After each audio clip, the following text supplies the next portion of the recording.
My name is Mike Prysner. I joined the Army, left for basic training on my 18th birthday in June of 2001. I was assigned to the 10th Mountain Division, and in March of 2003, I was attached to the 173rd Airborne Brigade and deployed to northern Iraq. So when I first joined the Army, we were told that racism no longer existed in the military. A legacy of inequality and discrimination was suddenly washed away by something called the Equal Opportunity Program. We would sit through mandatory classes, and every unit had this EO representative to ensure that no elements of racism could resurface. And the Army seemed firmly dedicated to smashing any hint of racism. And then September 11th happened, and I began to hear new words like towel head and camel jockey and the most disturbing, sand nigger. And these words did not initially come from my fellow soldiers, but from my superiors, my platoon sergeant, my company first sergeant, battalion commander. All the way up the chain of command, these terms, these viciously racist terms, were suddenly acceptable. And I noticed that the most overt racism came from veterans of the first Gulf War. And those were the words they used when they were incinerating civilian convoys. Those are the words they used when this government deliberately targets civilian infrastructure, bombing water supplies, knowing that it would kill hundreds of thousands of children. Those are the words the American people used when they allowed this government to sanction Iraq. And this is something that many people forget, and we can't forget,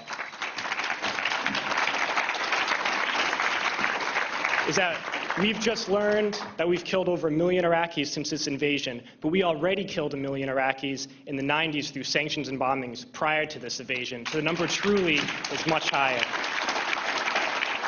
But when I got to Iraq in 2003, I learned a new word, and that word was Haji.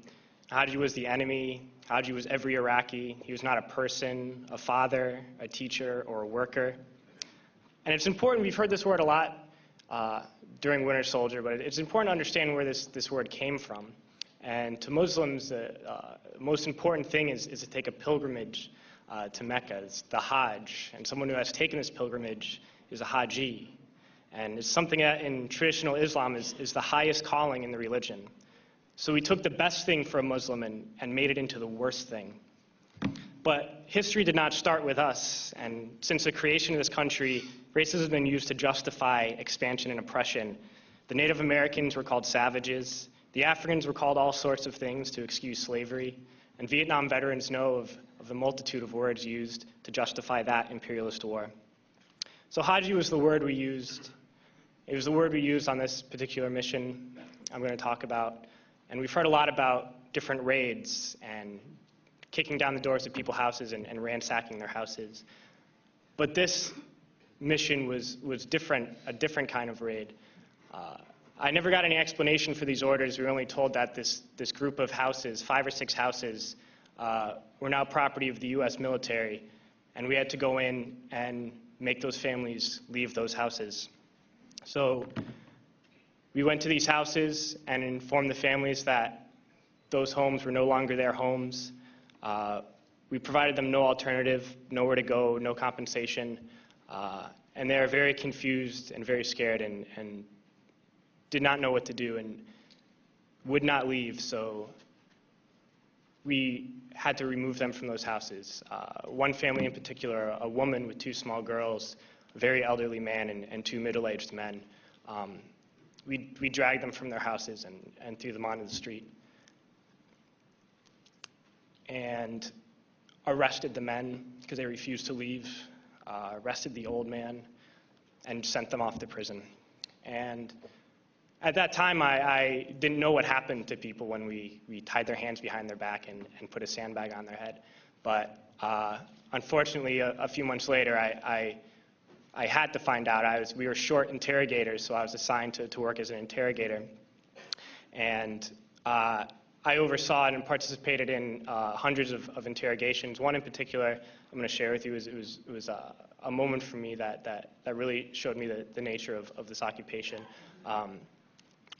This particular detainee, when I was sent to interrogate him, he was stripped down to his underwear, hands behind his back, and a sandbag on his head. I never actually saw this man's face. my job was to take this metal folding chair and just smash it against the wall next to his head. He was faced against the wall with his nose touching the wall, while a fellow soldier just screamed the same question over and over again. No matter what his answer, my job was to slam the chair against his wall. We did this until basically we got tired, and I was told to make sure he stood against the wall for however long, and I was guarding this prisoner, and my job was to make sure he kept standing up, but something was wrong with his leg. He was injured, and he kept falling to the ground. And the sergeant in charge would come and tell me to get him up off his feet. So I'd have to pick him up and put him against the wall. And he kept going down. I just have to keep pulling him up and putting him against the wall. And my sergeant came along, and he was upset with me for not, continue to stand. He picked him up and slammed him against the wall several times. And then he left, and when the man went down on the ground again, I noticed blood pouring down from under the sandbag. And so I let him sit, and when I noticed my sergeant coming again, I would tell him quickly to stand up. And then I realized that I was supposed to be guarding my unit from this detainee, and at that point I realized I was guarding the detainee from my unit. And I tried hard to be proud of my service, but all I could feel was shame, and racism could no longer mask the reality of the occupation. These were people, these were human beings. I've since been plagued by guilt anytime I see an elderly man, like the one who couldn't walk, who he rolled onto a stretcher and told the Iraqi police to take him away. I feel guilt anytime I see a mother with her children, like the one who cried hysterically and screamed that we are worse than Saddam as we forced her from her home. I feel guilt anytime I see a young girl, like the one I grabbed by the arm and dragged into the street. We were told we were fighting terrorists. The real terrorist was me, and the real terrorism is this occupation. Racism within the military has long been an important tool to justify the destruction and occupation of another country. It has long been used to justify the killing, subjugation, and torture of another people. Racism is a vital weapon employed by this government. It is a more important weapon than a rifle, a tank, a bomber, or a battleship. It is more destructive than an artillery shell, or a bunker buster, or a Tomahawk missile. While all those weapons are created and owned by this government, they are harmless without people willing to use them. Those who send us to war do not have to pull a trigger or lob a mortar round. They do not have to fight the war, they merely have to sell the war. They need a public who is willing to send their soldiers into harm's way. They need soldiers who are willing to kill and be killed without question.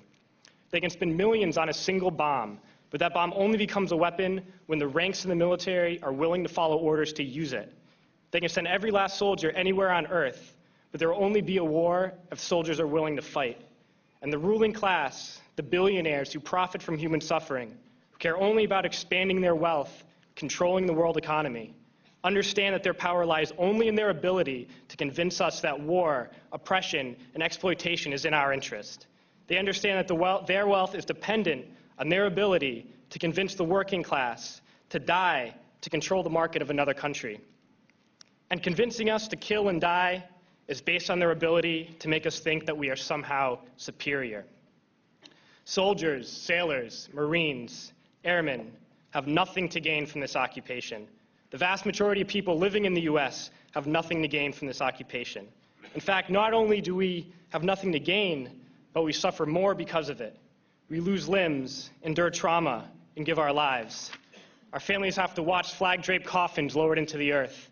Millions in this country without health care, jobs, or access to education must watch this government squander over $450 million a day on this occupation.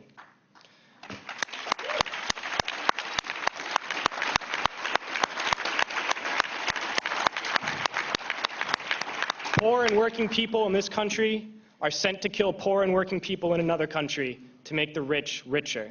And without racism, soldiers would realize that they have more in common with the Iraqi people than they do with the billionaires who send us to war.